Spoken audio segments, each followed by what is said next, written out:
Hey, everybody, it's Eric alongside Rod to discuss Michigan State's next game, home against their fellow Spartans from San Jose State. I would like to thank everyone for all the support and helping the show grow. We've now hit almost 1,000 subscribers on YouTube in what's maybe a year of being on YouTube actively. Continued growth and supporter base, which we owe a lot of that to those of you who support the show and share it with your fellow Spartan fans. So thanks so much. And a special thanks to Kevin Kent, who joined our now awesome monthly supporters on Substack. He'll now receive an ad-free version of the show on audio podcast. Continue helping us provide more content for all the Spartan fans. So if you can, please, right now, if you're listening on podcast player, please leave a 5-star written review. Also, if you're on a mobile phone and watching on YouTube, give this video a hype, I guess. And that helps other Spartan fans find the show. All right, Rod, let's talk about San Jose State. The Spartans come in and they're going to welcome in Tim Miles, who I think most people recall used to be the head coach at Nebraska. He ended up finding himself out in beautiful, sunny California. But a program that's really struggled. I mean, he kind of went from a program that struggled, was sort of a has-been, or I don't even know if has-been's the right word for never Nebraska. were. Never were. Yeah. But bottom of the pack. And San Jose State is one of those teams in the Mountain West. They have not been good for a long time. I think since the 80s, since they've had a really good period of basketball. Yeah. They're picked 10th out of 12 in the Mountain West this year. They're 0-2 in the season. They lost by 9 to Utah and then lost by 11 to UC Santa Barbara. We also, a little quick shout out to Rich Wagenheim, who people may recognize the name. He is a supporter on Substack. He was our spy, and he actually went to the UC Santa Barbara San Jose State game because he's out in California. So he gave us a little scouting report as well. So thanks a lot for that, Rich. And I would note that I had finished our scout here before hearing from Rich, and I was glad to see that my notes pretty much were 100% on point with Rich's. So that made me feel better about the accuracy, because I will admit to not having seen them right in those games. So feel pretty good about that. We're not breaking down film. That's where we have our spies out there watching these teams. So it helps. So San Jose State is not, so they're Mountain West, which is clearly one of the better multi-bid leagues in the country. It's definitely the step below the Big East, but probably the step below the Big East. Probably better than the Atlantic 10, I would think. I think the other they would be school in the modern situation. So now we've got the 4 high majors, and in basketball, the Big East functions as a high major. So correct. There's 5. I would put the Mountain West 6th. Mm-hmm. Among all conferences, and in an odd year, they might actually be better than, say, the Big East. Or the last several years, I think they've regularly been sending like 4 teams to the tournament. Yeah. So it's a good league, and truthfully, I'm not quite sure San Jose State should be in it. Hey, if you can get it, great. It's better profile for them than if they were in a league like the West Coast Conference. But WCC, having lived out there for a while, I can tell you, San Jose State, college athletics in general in the Bay Area is kind of an afterthought. You've got to have a really, really rare situation for it not to be. I mean, I lived out there when Jason Kidd and Lamont Murray were at Cal.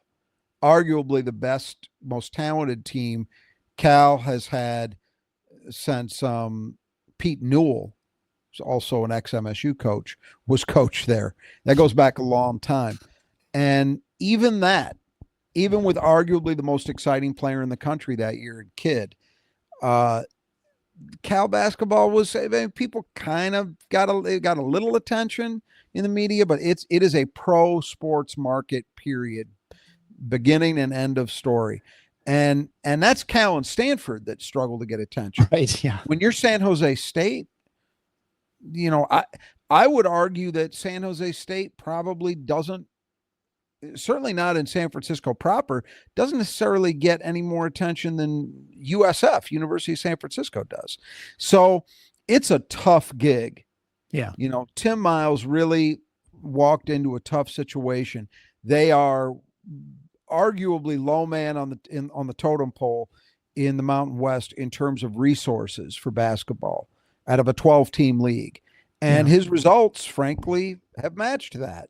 It's a funny thing because this is his 5th season. So in his 4 years, twice He's only won single-digit games total, not in the league, total. Mm-hmm. Yet, despite having said that, he's only had one winning season overall out of 4, but he's got 46 wins in 4 years. So what does that add up to? 11 and change per year, right? Yeah, right. That is the most they've won in 3 years running. Sorry, it's a little more than that. It's 15 wins a year. But that is the most they've won in any 3-year period since 85 to 88. So the bar is really low. I don't know if he's under any pressure, but given that, maybe not. Yeah, right. And I think most MSU fans kind of had a little bit of a fondness for Tim Miles. Yeah, seemed like a good guy. He's a nice guy, kind of hard to dislike. Yeah. And I honestly think he did a pretty good job at Nebraska. I mean, he got them to the NCAA tournament, which is no given at Nebraska. His biggest problem, and I used to talk about it on this podcast a few years ago, the biggest problem he had, and it might be worse now with the way the portal has changed things, but even back then when you didn't have instant eligibility necessarily, he just could not hold on to his headline player. Right. He had like 3 years running where he'd have a guy step up, have a big year, who had eligibility left, and that player would either 1 year he went to the NBA when he wasn't drafted, another year transferred. It was like 3 years running. He just couldn't get it done in terms of holding on to that level of player. And when that happens at a place like Nebraska, it's going to be hard to really climb the ladder. Your only hope when you're coming from that spot in terms of the conference pecking order is to build a team, in those days at least. Your only hope was to build a team over 2 years, 3 years running. And then at the end of it, that last year, maybe you've got enough to really make some noise. He just couldn't figure that out. And consequently, they were just sort of on a treadmill and they couldn't get off it, where they were just a little bit short of where they needed to be. So he was eventually fired. And of course, Fred Hoiberg has had that job since, but he's been on the same treadmill. Yeah, kind of. I mean, different era, different approach to things, but not too dissimilar in the results department. I would agree with that. But yeah, I think, as I say, I think most MSU people have a certain level of fondness for Miles because of the kind of person he seems to be. It's just he's had a knack for taking these tough gigs. And, he's definitely in one of those this year. I think when you look at it, there's not a lot of objective reason to think it's going to be any easier. Yeah. They were picked 10th in a 12-team league in the preseason. So I think it's safe to say expectations are muted. Why is that the case? Well, they're only returning 3 players for the program last year. None of them averaged more than 6.8 points a game. So Miles is faced with the same kind of challenge most of his peers are. You got to rebuild a team on the fly annually, but he's got less to work with in the way of resources than many of his peers, even in his league. So I think, they've added, 6 portal guys and 5 freshmen. So it really is. And a lot of those guys are playing. So it really is a new deal. I think in terms of what you should expect from them stylistically, his teams at Nebraska were never fast. They were very slow paced, and his teams at San Jose State have largely followed that mode. So expect that they're going to try to use up a lot of the possession each time they have the ball, slow the game down, figuring that gives them the best chance to hang in there, which is sound thinking. I think if this team tried to run with Michigan State, I'll give it a Vitalish blowout city, baby. That's what you'd be looking at. But they're not likely to do that. I think you can't take a whole hell of a lot from 2 games, except that one of those games was against a high major in Utah. So I do think, this is better than if San Jose State had played a couple of D2 schools.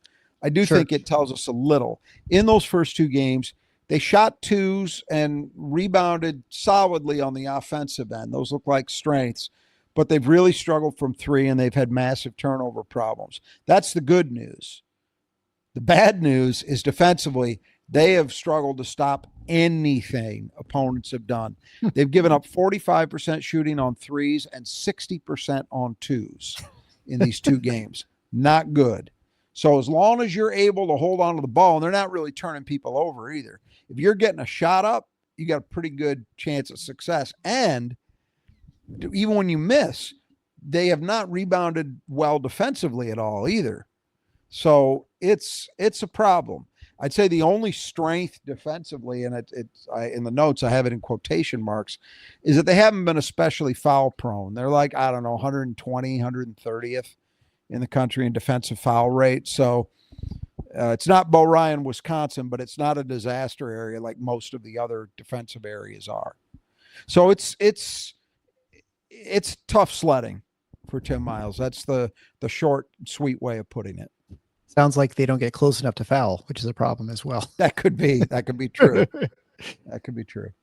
Yeah. So where does, well, I guess we'll get to talk about that a little bit, but for San Jose State, I think it's easier. It's important to remember that Mountain West is a very good conference. It's not, the best, obviously. And the teams at the top are really good. And so it seems to me like this disparity between San Jose State and, say, San Diego State is pretty big. It's like, yes. Grand Canyon big, much more so than, say, and literally Minnesota and Purdue, literally Grand Canyon, because Grand Canyon is in this league now. And they're a good program. They're spend on basketball. So point taken. Yeah, you're absolutely right. I mean, look, we know in the Big Ten, is there a gulf between what Michigan State, Indiana, Marshall in terms of basketball resources and what Penn State does, what Minnesota does? Yes, there's a gap. But I think you might be right. I really wasn't kidding. I understand San Jose State for prestige reasons and probably because they think if they ever got it right, it could make sense financially why they'd be in the Mountain West. But that San Jose State to me is a better fit for a league like the WCC. Mm-hmm. They came, if I remember where they were prior to joining the Mountain West, because obviously the Mountain West has lost schools over time. Once upon a time, the WAC before? Well, they kind of inherited, the WAC still exists, but with none of the schools that you think of, or very few. You're right. It's the spiritual inheritor to what the WAC was, say, in the 80s and 90s. It really is. Yeah. But, I think of San Jose State more, and I can't remember whether they used to be in the Big West or the old Pacific Coast Athletic Conference, the PCAA, with schools like Pepperdine and those types of schools. That's where, to me, it feels like San Jose State belongs, and yet they're in the Mountain West. But they're in the Mountain West, and at least in basketball, I haven't really looked at how it shakes up football-wise, but in basketball terms, they're a punching bag, basically. Yeah. And Tim Miles' tenure there, and Tim Miles is a solid coach. I don't think it's that he can't coach. I think he just doesn't. I mean, it's down to this. Like, I was looking, obviously doing research for this, I was looking at their website for the basketball program. And, they've got segments where they talk to Miles after a game. And I'm not kidding. I think our production values might be better. I'm not kidding. Yeah. Take a look and see what you think. It looks like maybe they're shooting him with an iPhone 2. I mean, I could not believe it, how bad it was. So, well, it's fun. You almost wonder too for San Jose State, and of course, there's a lot of speculation, but I wonder if the reason they're Mountain West is because they had a football program. And I think that's right. I think and lots right. Of Pepperdine doesn't have one. For instance, you're absolutely. That's a very fair point. It probably is, but sometimes schools can navigate that where they're a member in a league, and in Mountain West for football, you could probably do that. But you may be right. It may be to service the football program, and we all know football drives the bus, and all this stuff. So That's probably why, but man, at least in basketball terms, they're just a long way from being, and as I say, the money's not going to be there anytime soon because nobody cares. I mean, Right. it really is. It's like if you put, one of the directional schools in our state in the Mountain West and said, "Hey, Western Michigan, go compete with San Diego State. Go compete with Boise." Right. That's not gonna go well. And that's kind of what I think of San Jose State as. They're an equivalent to that in my mind more than they are to the top of that league. They need a Phil Knight who happened to go to San Jose State and is worth $1 Yeah. billion or something like that. That's what they need. Yeah. Well, they are in Silicon Valley, but that money doesn't seem to be flowing their way. Yeah. Well, I wonder if those guys actually are from there, like actually stayed in the area, got the degree. Right. Well, anyway, let's move on. Start talking about the Spartans more specifically, and by the Spartans I mean the San Jose State Spartans. And this segment brought to you by the Brothers Jesse Gutters. Okay, so I was not psychologically prepared for the snow that hit yesterday. I think we got 3 or 4 inches over here on the west side of the state. I don't know what you got We over didn't there. get quite that much. It was So- a covering, the dust. Yeah. But Well, I enough would to say- leave some black ice. And that's where, if I do say so myself, we just noticed today, since this is the first of this we've had in our new house, that we have a gutter that it makes me think we should do something. We've got a gutter that obviously is putting water in a disadvantageous spot. And we had a little black ice. Yeah, I had that happen too. They actually diverted mine under the driveway, so that has made a huge difference. Rather than just like spilling and just having a little ice rink down my driveway, so I don't have that problem anymore. It was actually the perfect snowfall in the sense that it was pretty. All the trees look good. It's on the ground, but it wasn't enough to actually accumulate on the ground as far as like the driveway. Right. So you don't have Same to clear here. off the roads or anything. Yeah. So it's actually perfect. It's like just kind of like a picturesque snowfall. I know it won't be that in the future. And it's definitely a little chilly out there. At least it's sunny right now as we're recording this on Monday afternoon. But make sure you have the brothers get out. Do it now because they can get those leaves cleaned out. There's nothing worse than cleaning leaves out of a gutter than cleaning leaves out of a gutter that is with like 40-degree water. That's actually the worst. And that's used to be my experience. Not anymore. I have leaf guards. You can do that too. You can have them clean it out. You can put leaf guards on. You don't have to worry about it again, or just fix a section of gutters, whether it's your business, your home. Have the brothers get a hold and take care of that for you, whether you're on the east side or the west side of the state. You can find ways to reach out to them at our support page, of course, at the Final Four on the schedule.com/support, and click on either Greg or Kurt, depending where you live in the state. Make sure you mention Final Four to get 10% off your gutter work.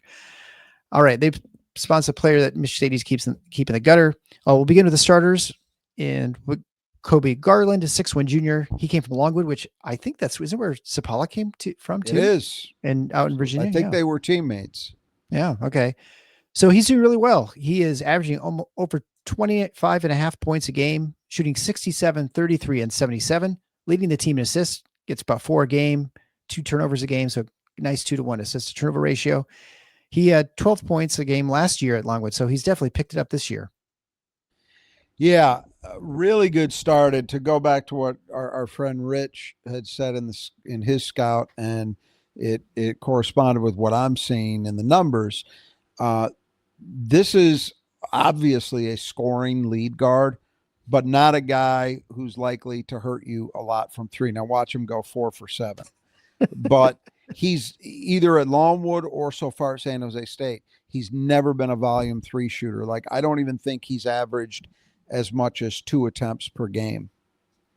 So you expect him to try and live in the lane. He's going to try to penetrate, try to create some havoc there. And I think for Michigan State, the good news in that, now we'll see what kind. I don't remember Tim Miles' teams running super impressive offense when he was at Nebraska. They were, again, slower paced. They had some physicality, but I don't think we're likely to see the kind of challenge we saw from Colgate or UConn. Right. And if it really is just basically a game where you've got a guy that's trying to get downhill, as I think this kid will. I feel better about Michigan State being equipped to deal with that after the Arkansas game than I did before. Yeah. That was really encouraging in that way. As I stressed, I think there are more challenges to come, like starting with the Kentucky game in New York City. They run good offense. You're going to be much more challenged by that. But if it's a situation where you're facing a team that just kind of wants to spread you out, maybe get you in pick and roll stuff and try to play downhill, I think Michigan State showed they can guard this group. But that's how Garland's going to look to play. And look, no matter who you're playing, and he played, a high major opponent and a solid kind of peer program in UC Santa Barbara, and he's still scoring almost 26 a night. So he can obviously put the ball in the basket. So he's going to be, I don't want to spoil anything. I guess I'll wait to officially declare it for a few moments, but this is the guy by a long shot. This is the guy you got to contain. Right. So moving on then to Ben Roseborough, 6'4", redshirt freshman. He started for Javon Hanna, and he's averaging 10 points a game, shooting 41, 57, and 67. Yeah, good start for him. 57 shooting not the ball, bad. and easily their best three-point shooter through the first two games. And unlike Garland, he's a guy who will take them. I think whether he starts again probably depends upon Javon Hanna's situation. And I could not find anything out. Rich, just the game he saw is one Javon did not play in. Javon Hanna, I know something about. I've seen him play many times going back to high school. But if he does not play, then Roseborough is almost certainly going to be the starter again. He was in the last game. It's probably also fair to assume that he has made more threes than the entire Michigan State basketball team this season.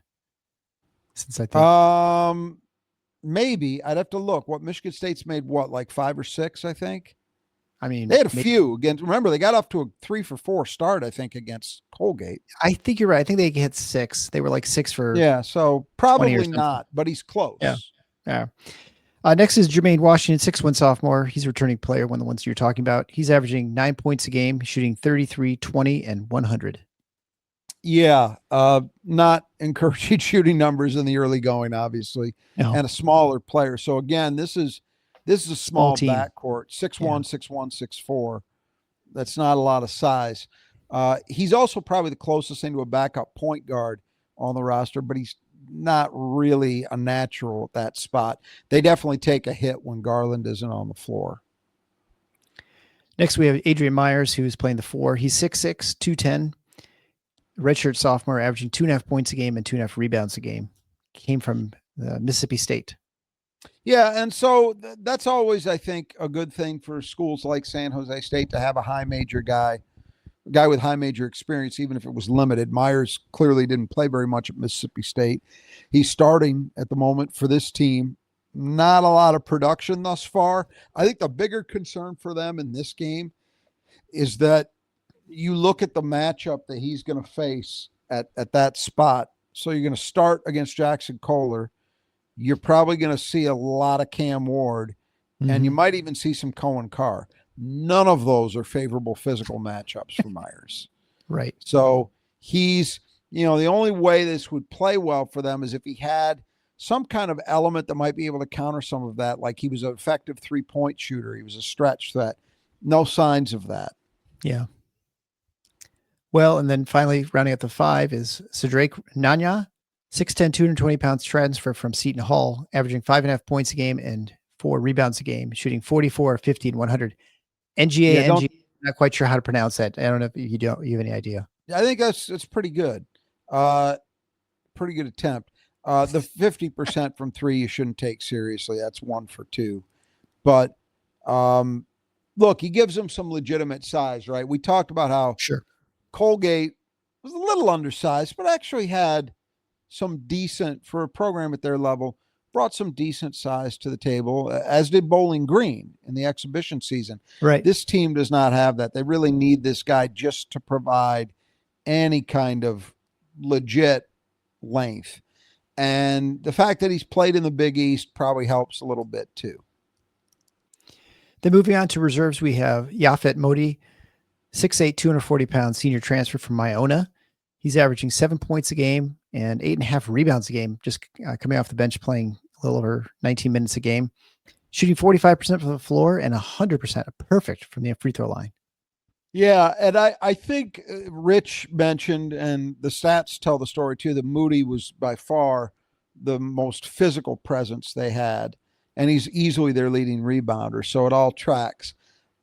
I might be inclined to think he plays more in this game, because if he doesn't, I think they could really be, when you look at how badly they've rebounded defensively, and you match that up against what Michigan State has done on the offensive end, that does not bode well. Yeah. For San Jose State. So I wouldn't be surprised to see Moody play more than he has. As you said, he's averaged 19 minutes a game. I don't know about his conditioning, but I just know the productivity and the physicality would suggest he's got something to offer in this game, maybe at a different level than they usually do. Next is Melvin Bell. He's 6'4", freshman wing from Chicago, played at LaLu Prep. Is averaging 6 points a game and 3 rebounds a game in 17 minutes, shooting 80, 0, and 100. Yeah, the 0 isn't a big deal. He's only taken a couple, but he hasn't hit any. Interesting recruit. I mean, I think getting a kid, even if he wasn't a star at LaLu, is potentially a nice piece for Tim Miles. Mm-hmm. And as a true freshman, he's 17 minutes a game. He's given him 6 points. That's reasonable production. He also offers him a little bit more size on the perimeter at 6'4". So I suspect we'll see a good deal of Bell in this one. Then we have Pasha Gudarzi. He's a 6'3" redshirt sophomore. He's one of the returning players as well for Tim Miles, averaging 3 points a game on 67, 67, and 0 in 7 minutes a game. So that looks to me like he's hit 2 out of 3 and 2 out of 3. He has. And all his shots are coming from 3. So probably if he plays, 7 minutes a game is basically cameos, but if he plays, expect it'll be because they're looking for him to get hot and hit a couple triples. I'm going to do some quick math. Let's see. He's played 2 games. He averages 3 points a game and he's hit 2 out of 3. I'm guessing he's hit a 3 each game or 2 in 1 game. Yeah. Finally is Javon Hanna. We talked about earlier. He's projected starter, but had to sit out. Because of injuries, I think, right? 6'4". We don't know. I'm not sure. And Rich wasn't sure either. I couldn't find any information as to why he didn't play against Santa Barbara. He started against Utah. Okay. Well, 6'4", senior transfer from Western Michigan. He's got some Michigan roots, obviously. He was the MAC 6th Man of the Year a couple years ago. He scored 12 points the opener against Utah, going 5 of 7 overall, 1 of 2 from 3, and 1 for 3 from the line. And he averaged 12 points a game last year at Western. Yeah, I've been watching Javon Hanna play for a long time. I first saw him, what year was it? I think it was the summer of 2019. Must have been. He played on Bates' fundamental AAU team with Amani Bates, which now feels like it was 2 lifetimes ago. Oh, but doesn't it? It's crazy. The effect of COVID, but it really wasn't that long ago. So I saw Javon Hanna for the point that he was before his sophomore year. Actually, check that. I saw him the year before that when he was a rising 9th grader. He was a teammate of Amani Bates. So I've seen him for a long time. He ended up, I believe, at least at some point, he was playing basketball for Mount Clemens in Macomb County, the Bathers, which is one of the more interesting nicknames for a high school team you'll find. That's right. Bathers. Well, but it was, at the time, I thought it was possible he might end up a high major guy. I don't think he didn't grow a lot. Mm-hmm. And then I think his skill set was good, not great. I think that's what kept him at the MAC level. And he played a long stretch, multiple years for Western Michigan, and was pretty good. Like we said, he was 6th man of the year in the MAC as a sophomore, and then last year, though the 3-point shot betrayed him a little bit, only 27%, still had a solid year, averaging 12 points a game. So Right. Javon can play, and if he's healthy, eligible, whatever the issue is, if he does play, I would expect he'd be one of their better players and maybe even good enough to be their second option behind Garland offensively. So I'm sure they're anxious to have him play, whatever the issue is. If he plays, it would not surprise me at all if he's back in the starting lineup. But I'm mentioning him here because I'm uncertain as to what the deal is going to be. Sure. All right, so you already kind of hinted at and basically said that the Michigan State player, the player for San Jose, the Spartan they need to keep in the gutter is? Oh, it's Colby Garland. Colby Garland, who is when you got one guy averaging 25 and a half, it's pretty easy call. And he's the point guard, so he's going to have the ball in his hands all game. Right. All right, so then we move on to Who Cleans the Glass Best, brought to you by the Squeegee Squad of Grand Rapids. Again, have these guys come out. They can wash your windows. They can wash your house. They get the inside and the outside of the windows. During the winter, they do a little interior painting. I imagine they'll be doing that this year as well. They can just clean things up. They do fantastic work. 15% off by just mentioning Final Four when you get your estimate. You can do that, of course, through our support page at tffinots.com/support. Have the Squeegee Squad come out. They can take care of things.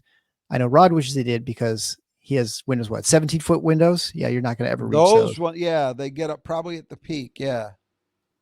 Yeah, and then the worst part is you got to go outside and inside. It's not just like just doing one side, yeah. So and especially the snow and ice. Yeah, get those guys to do it now. Have them get on the ladder so you don't have to.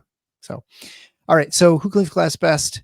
It's currently tied 1-1, and it's gotten a little bit interesting, I think, which is kind of fun. I mean, it's not as cut and dried, at least not in the early going. And honestly, as we saw in the last game, it's now not automatic that Jackson Kohler is your top rebounder. I think we're going to find out, but I think we're probably both not yet at the point where we wouldn't default to him as the first pick, but that might not last. And that's no slight in Jackson's direction. It's just, it's gotten more competitive. Yeah. Well, I'm still going to go with Jackson. I just trust his consistency throughout the years more than Cam Ward, but I can definitely see you could make an argument for him as well. I'm going to go with Carson Cooper. I'm going to expect that his minutes aren't as limited in this game by foul trouble. And then I'm going to play the recency bias game. I'm going to go with Cam Ward as my other pick. It's dangerous because they got a couple other guys who are legitimate threats. Yeah. But I'm going to go with Cam. I like the mentality he's playing with, and you put that together with his body and his athletic ability, his instincts, and I think he's going to be a strong rebounder all year long. When Tom Izzo was throwing out the Antonio Smith comparisons, I don't ever remember him comparing somebody. I may have missed it. I don't ever remember him comparing somebody in this program to Antonio Smith. And the fact that he says this guy's not like him is usually what you hear him say. Well, right. And what he said is this is a skilled Antonio Smith, which is bad news for the rest of the Big Ten. Really bad news. But for him to throw that comparison around, that is telling. Yeah. Because Tom Izzo, as we all know, I think by now, not exactly Sparky Anderson. He's not putting 21-year-olds in the Hall of Fame the way Sparky would do in the offseason. Right. If you don't like Torey Lavello, you don't like apple pie or whatever the line was, or on and on. Chris Pitaro is going in the Hall of Fame. Kirk Gibson is the next Mickey Mantle. he would do that. Tom Izzo is the opposite. He'll tell you everything that's wrong. Yeah, your poor man's whatever. Yeah, kind of keeping in kind with the way Judd used to handle it, kind of anti-hype. But for him to throw around Cam Ward's name, my God, that is the highest praise possible. I wonder if Cam even knows who he wasn't. Well, Antonio was I'm pretty sure he was. I'm almost positive I saw him in the crowd either against Colgate or against Bowling Green. Yeah, so he may know who he is. vaguely. Yeah, I'm sure he's been around these guys, but he can't understand the enormity of what that says. I don't even know at this point if Jeremy Fears fully internalizes what it means to be compared to Cleves. I mean, I think he's probably got a better idea because he's been here longer, but even that, like how these guys didn't see them play. It's hard to know just how much of a compliment that is to them. It's really hard for me too, just to recognize it's been that long. Like it's been 25 years. I right? know. That's been forever. It doesn't seem that long to me, having but seen them play, they weren't alive. Right. Exactly. And not even close to being alive. Yeah, right. These guys were, they weren't, I don't know that they were alive for the 2005 Final Four. Maybe Jeremy, barely. Well, maybe. Not conscious of it. Yeah. Right. All right. And I think right now, as far as the rebounding goes, I feel like there are 5 legitimate picks. And I don't know that you can know for sure who's going to, because I think Scott and Carr are the 2 natural other choices. Absolutely. And I think, it's hard. It's hard because you're trying to wait. Like, for example, minutes definitely impacted Carson Cooper in the last one. And so conversely, that helped Cam Ward. Exactly. Because he ate up a lot of those minutes. Is Jordan Scott going to play 25 minutes again? If he does, I would bet he's pretty productive, but we don't know for sure that'll happen. Cohen, I think it's just a matter of, has he kind of turned the corner in terms of understanding it's got to be consistent effort like he had against Arkansas. And if he does that, then he might get to the point that he's a pretty automatic number 3 choice. But you're right. It's everybody other than Kohler, those 4 guys that really make it interesting, because that's going to likely determine who wins and loses. I don't know that I believe that just having Jackson alone is going to give you automatic wins all the time this year. Yeah, it did for the first week. Last year either, because I won a lot when I didn't have Jackson. That's true. You did win a lot, especially late. But it doesn't, you know what I'm saying? It's not the automatic. And so it is going to be, I think, much more intriguing this year. Yeah. All right. Well, I'm going to go with Carr because I'm confident he's going to have his time on the floor. And he had a great rebounding effort last game, so there's no reason to say he wouldn't this time. But I just feel like he'll continue that pace. But we'll see. If he keeps the motor turned up, he's at worst the number 3 choice. But I think so. But that's the question. We don't know yet. Well, we don't know a whole lot either about San Jose State until we watch them play, but we do have our keys to the game brought to you by Nudge Printing. Gabe and his team have a drawing for you, Spartan fans, listeners of the show, just for our show. So if you go to nudgeprinting.com/win, you can go and enter for free a drawing for a free sweatshirt from Nudge Printing, the Tom Frickin' Izzo sweatshirt. So head on over today, sign up for that. The drawing will be before the North Carolina game. So we'll announce that game. So we'll announce after the North Carolina game on Thanksgiving. So it's kind of a good time to get, and you can win that sweatshirt, and then we'll announce the next Friday drawing. Right. Black Friday. You'll have you won't have the sweatshirt for Black Friday, but you'll have it for Christmas. Something. Yeah. You'll win something. You get something early. One of the few times you get something for Black Friday for nothing. So enter that today. I'd be glad you did. And then just, while you're there, make sure to check out the rest of stuff at Nudge Printing. Great stuff. Of course, I mention all the time. The new code, of course, is TIFFNOTS, TFFINOTS. That's 20% off checkout. Final Four has been too widely distributed by people, so it's become too public. So we're switching it up. So TFFINOTS for the 10% off at the coupon code at checkout. All right. So speaking of, the first key of the game is focus. This is obviously going to be a team you would hope Michigan State, not that they have to get right, but there's some things they need to get right. And this may be an opportunity to get right, but you want to make sure you don't go into the game thinking, well, we'll just kind of walk over these guys, roll the ball out. Because, although they didn't win, they did play Utah within 10. So that's not nothing. Right. I would expect them to be looking to compete. I mean, this is their 3rd game. It's their 3rd road game. So are they, and they obviously have had plenty of time in between. But still, you would wonder about the effects of all that travel. This is a long trip for them. We talk about that, in the Big Ten now. Mm-hmm. And I think it's fair to wonder, although on a one game shot, you don't know how much of an impact it'll be. And they've had a few days, as I say, in between games. But I think when you look at this game objectively, and this says something about, I think, Michigan State's schedule, that this looks like one of the weaker teams on the schedule. And it's a Mountain West team. Now, a team at the bottom of the Mountain West, but still not a low level D1 program. This is a team from a solid league. In my opinion, no worse than the sixth best league in the country.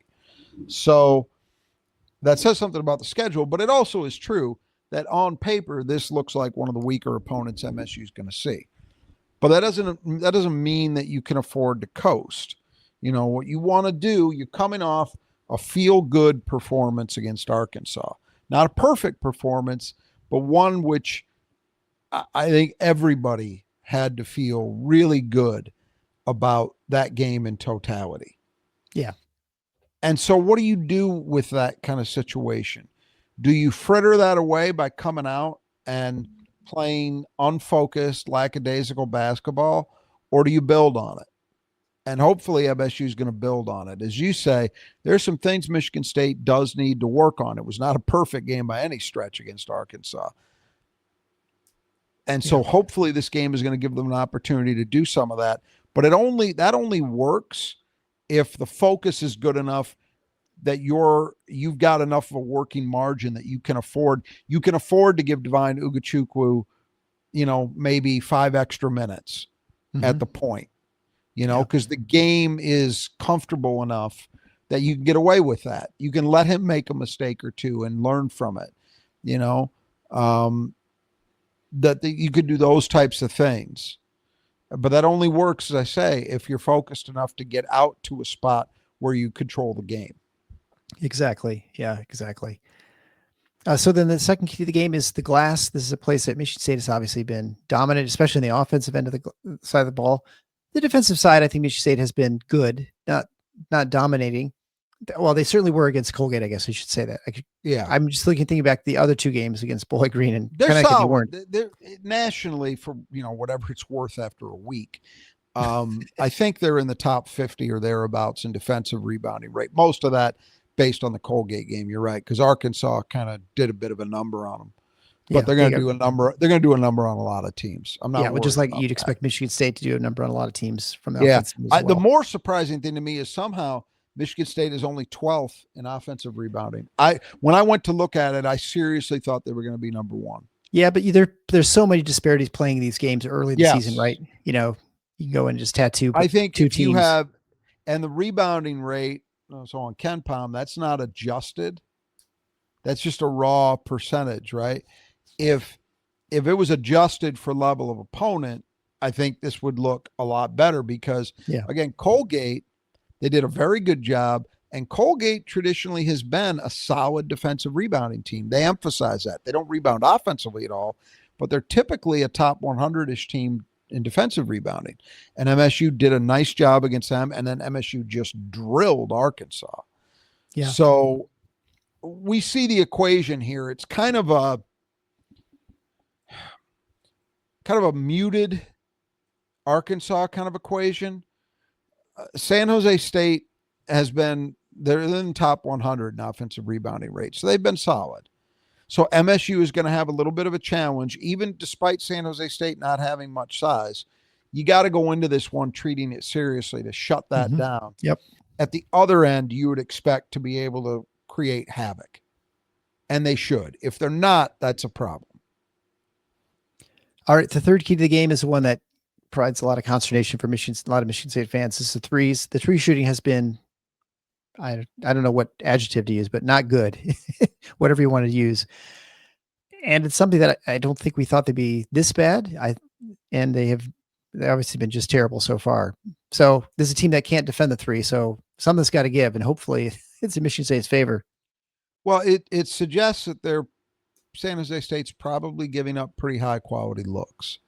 Mm-hmm. I think, you would like to have a game where you start building confidence, and confidence comes once you've hit a few. The Colgate game I thought could not have started better in that regard. I know. And then it kind of frittered away. They need to have a game where they just kind of, I don't need red hot, just steady. Give me a game where they're in the mid to high 30s the whole game. I'd take that. Yeah. And for some individuals, of course, it matters. Look, I had this conversation with somebody on the Spartan Mag board today, and they were saying that, they want to see Trey Fort get more minutes because they believe that him playing heavy minutes, it gives MSU its highest ceiling as a team. And my response to that was, I would have agreed with that statement before the season. Mm-hmm. I don't think I do now.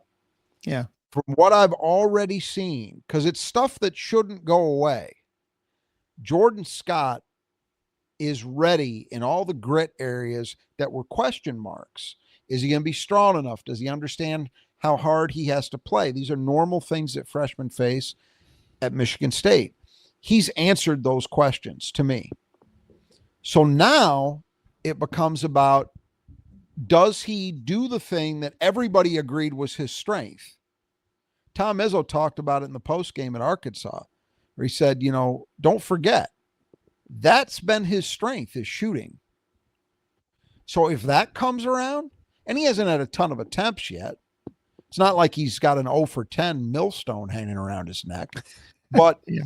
If he hits threes the way, shoots to his reputation is the way I put it, that's the highest ceiling Michigan State team.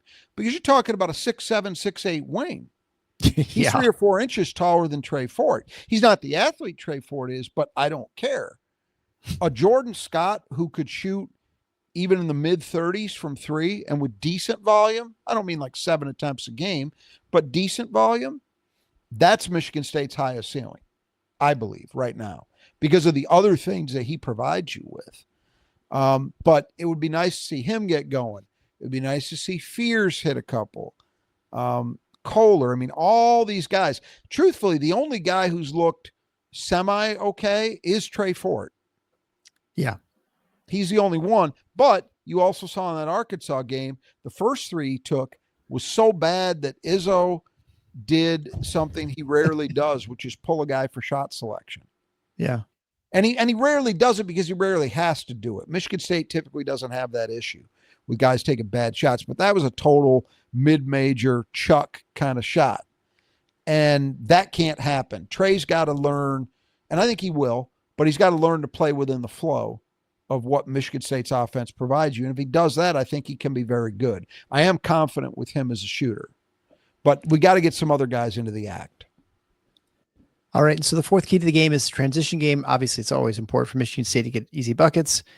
This is a team that plays kind of slow. You want to try and wear them out. They obviously don't have great reserves. Their bench is not super strong. And so if you can get to that bench even a little bit more, I think it'd be very advantageous to Michigan State. Look, here's what San Jose State, I think, ideally would do.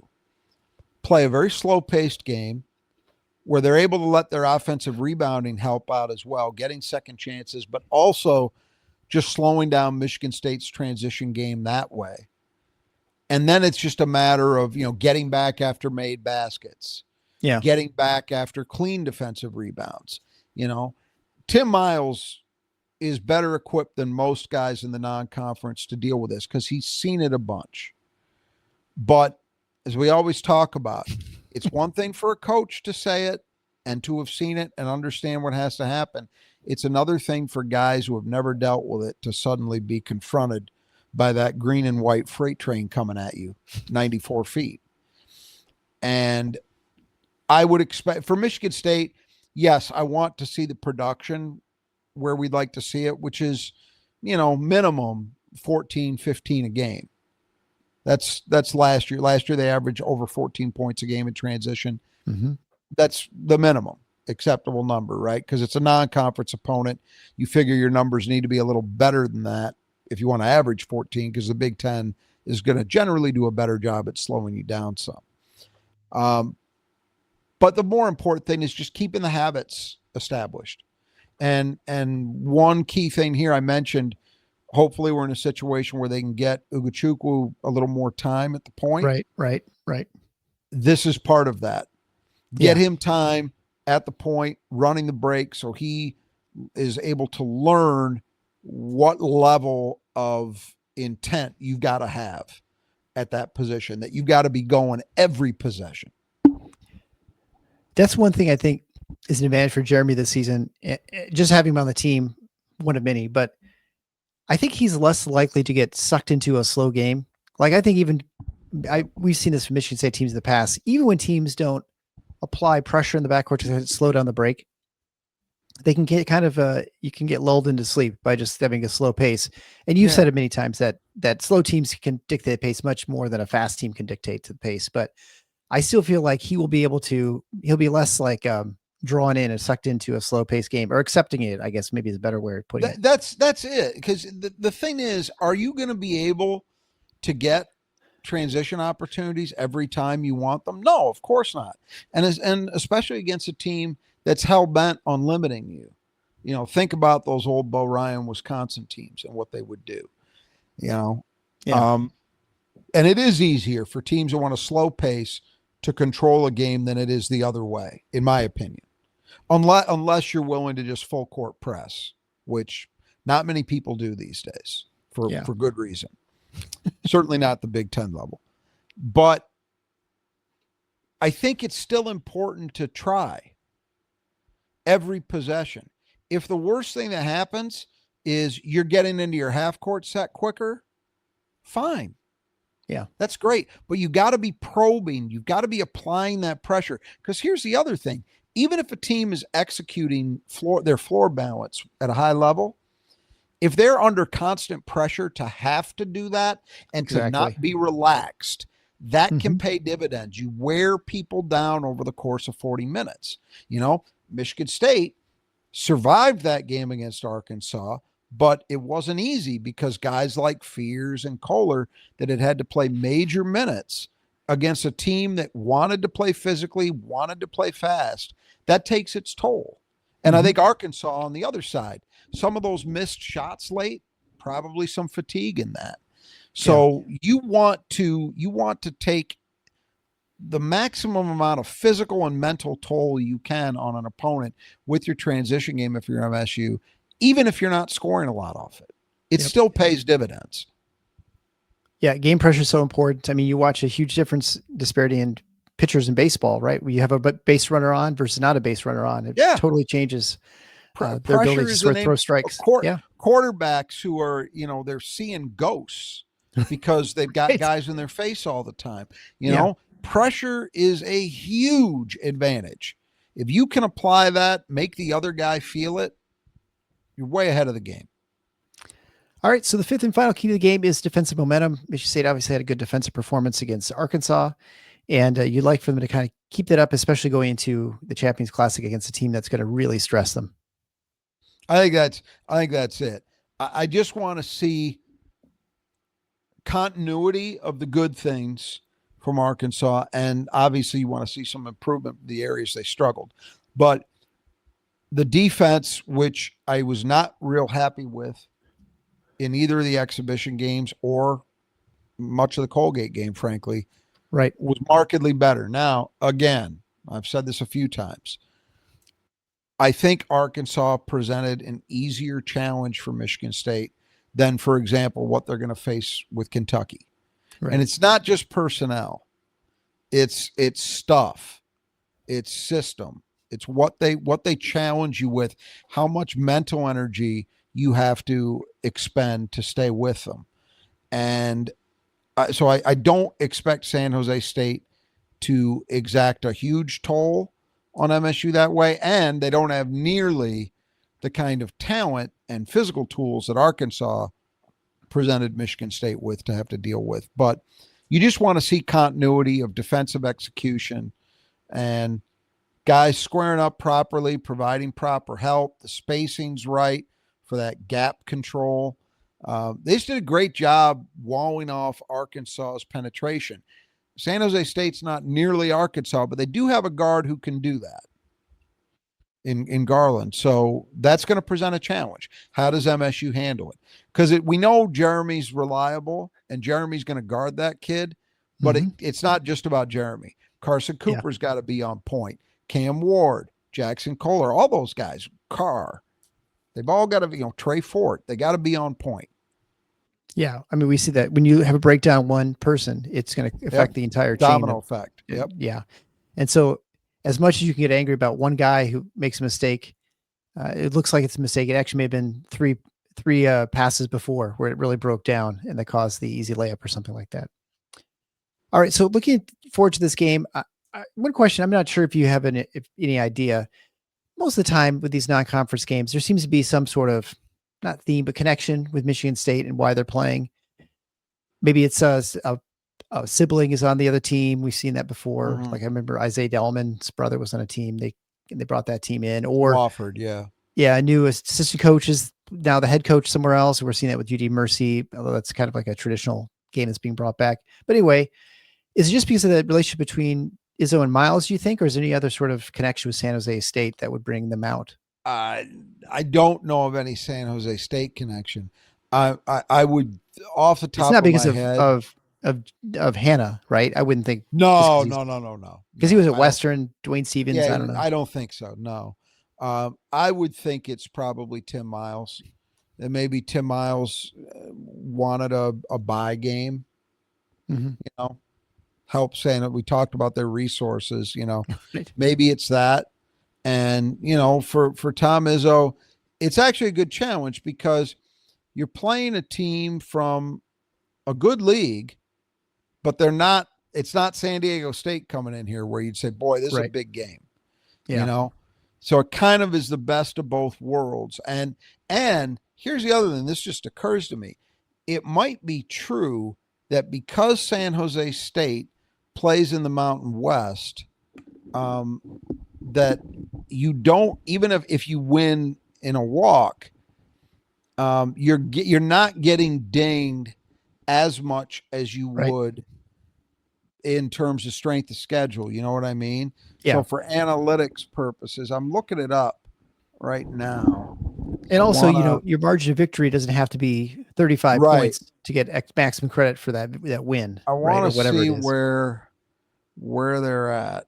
I mean, where they're at low right hundreds now, or 200s, maybe they're 200s, is not really particularly relevant. But just bear with me a second. Here we go.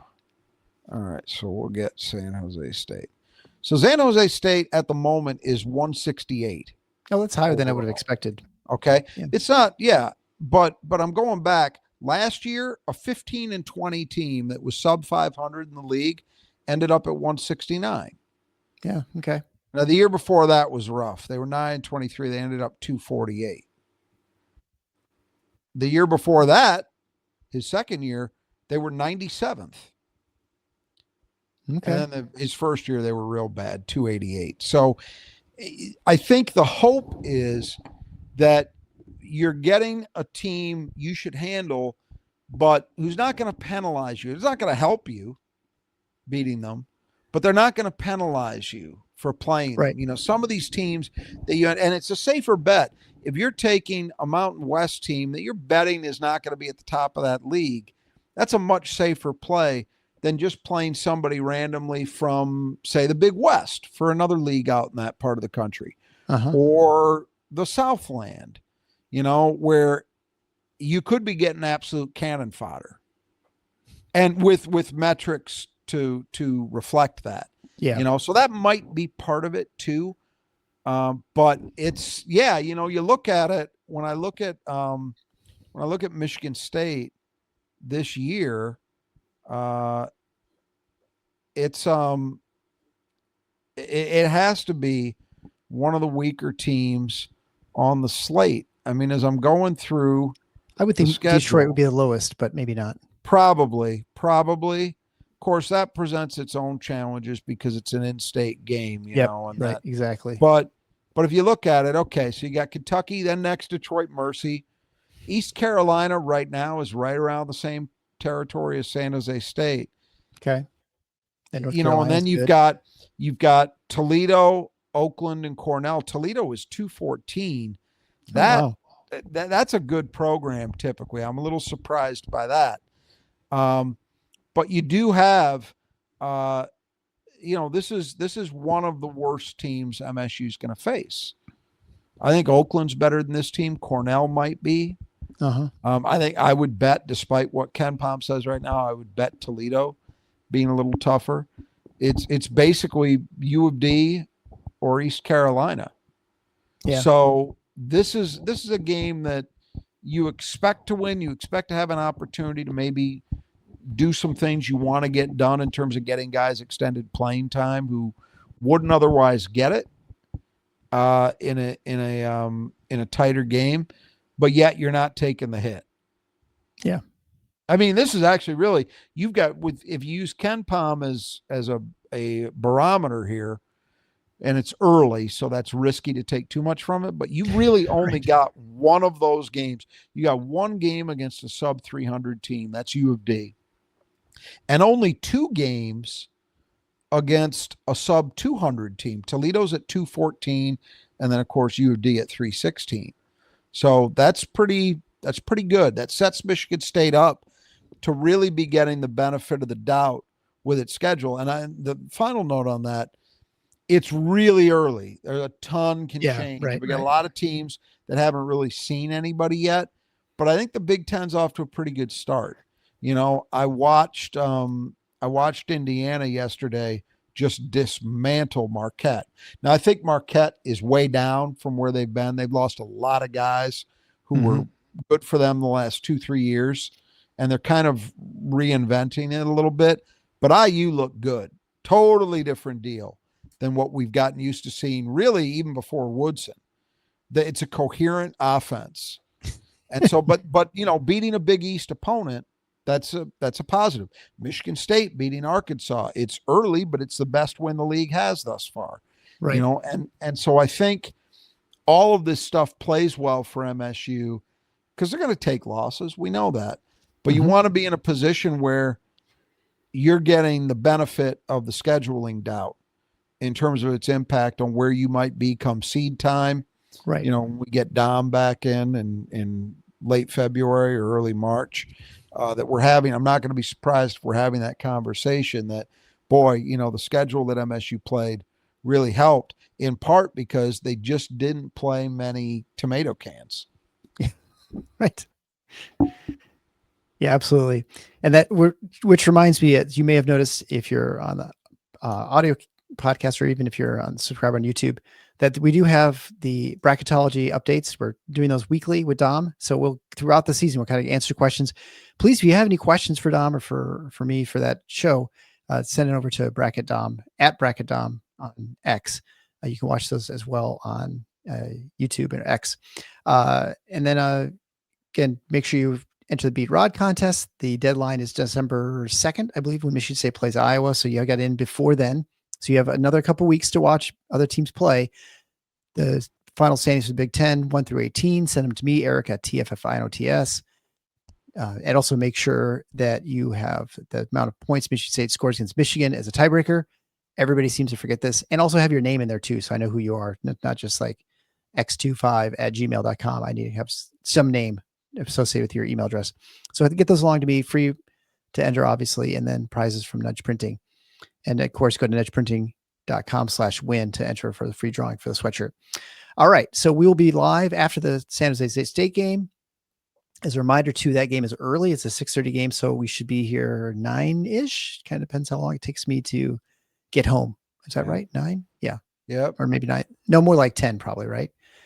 8:30. Yeah, it'd be more like probably like 10. So anyway, until next time, the Final Four is on the schedule. Go Green.